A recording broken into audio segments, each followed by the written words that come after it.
ya mchezo. Siku ya mchezo ni kesho na leo ni tarehe 24, na kanuni ile inasema kwamba ni muda ule wa mchezo, ambapo kwa mujibu wa ratiba yetu mchezo utafanyika saa 11 jioni.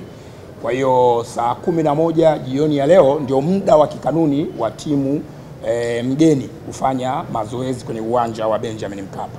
Lakini nimetumia neno wanaruhusiwa, halazimishi kwenda kufanya mazoezi. Baada ya hapa kuna kikao cha kitaalamu cha maandalizi ya mchezo.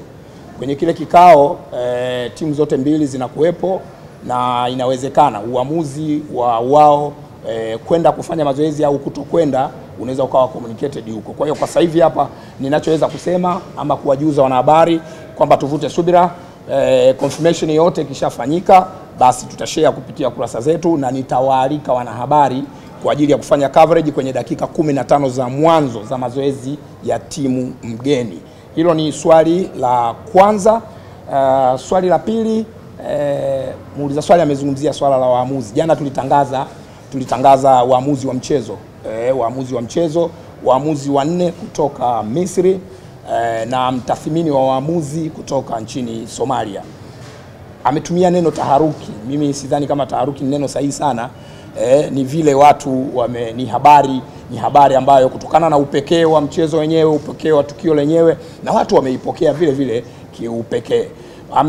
Amesema pia kanuni, muuliza swali amesema kanuni hazisemi chochote kuhusiana na hilo. Ni kweli, kanuni hazizuii TFF kupitia kamati yake ya waamuzi kuleta muamuzi kutoka nje ya Tanzania kwa ajili ya kusimamia mchezo wa ligi. Kanuni inaeleza sifa za waamuzi wanaoweza kusimamia huo mchezo. Kwa hiyo jambo pekee ambalo tunaweza tukalieleza sasa hivi ni kwamba kwenye kanuni ya 39 ibara ya kwanza inaeleza kuhusiana na waamuzi ambao wanakuwa wanateuliwa mwanzoni mwa msimu, idadi ya waamuzi ambao wanateuliwa mwanzoni mwa msimu kwa ajili ya kusimamia mchezo. Lakini kanuni hiyo ya 39 ibara ya 3 inaelezea sasa kitu kinaitwa waamuzi wa akiba, kwamba kamati ikiteua wale waamuzi wa msimu mzima inakuwa na jopo lingine la waamuzi ambao ni wa akiba, ambao wanaweza kutumika kwa dharura au pale inapohitajika. Kwa hiyo ni kanuni ya 39 ibara ya 3 ambayo inaelezea hilo jambo kwamba kutakuwa na waamuzi wa dharura. Orodha hii ya waamuzi haijawahi kutangazwa na TFF kupitia kamati yake, wala orodha ya waamuzi wa akiba haijawahi kutangazwa kupitia kamati ya waamuzi ya TFF. Wanayo wenyewe wanaitumia, maana yake waamuzi wenyewe wanajifahamu, wale ambao wameteuliwa kuchezesha ligi msimu huu wenyewe wanajifahamu, na kwamba sasa tunakwenda kwenye mchezo huu waamuzi wametajwa.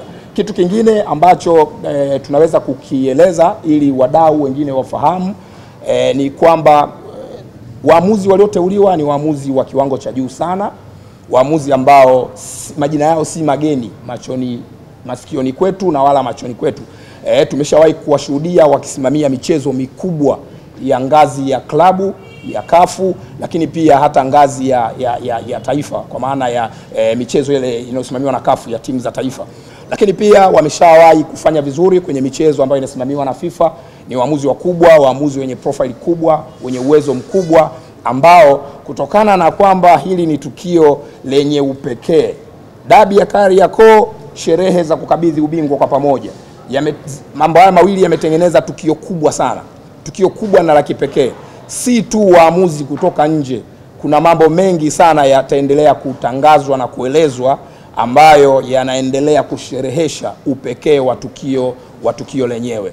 Suala la klabu kushirikishwa ama klabu kuridhia halipo kwenye kanuni. Waamuzi wanateuliwa na kamati ya waamuzi ya TFF na wanapangiwa michezo na kamati ya waamuzi ya TFF. Kanuni ya 39 ibara ya 8 kama sio 9, siko sure sana hapo, inaeleza sasa kwamba kama klabu haijaridhia maamuzi ama haijaridhishwa na maamuzi, maana yake baada ya mchezo ina siku 3 za kutoa malalamiko yao. Kwa hiyo hakuna sehemu inayotoa nafasi kwa klabu, kiongozi au yoyote kuzungumzia muamuzi kabla. Kanuni hiyo ya 39 ibara ya 8 kama sio ya 9 siko sure sana, inaelezea pia sasa kwamba kiongozi, mchezaji, kocha au mtu mwingine yoyote haruhusiwi kumkataa muamuzi aliyepangwa na kamati ya waamuzi ya shirikisho la mpira wa miguu Tanzania. Haruhusiwi kumkataa, lakini pia haruhusiwi kumjadili wala kumshutumu kupitia vyombo vya habari. Hiyo ni kanuni ya 39 inayoelezea kuhusu waamuzi. Asanteni sana, na kufikia hapo tumefikia mwisho wa mkutano wetu, na tuwatakie kazi njema, tuwatakie maandalizi mema kuelekea dabi ya Kariakoo hapo kesho majira ya saa 11 jioni.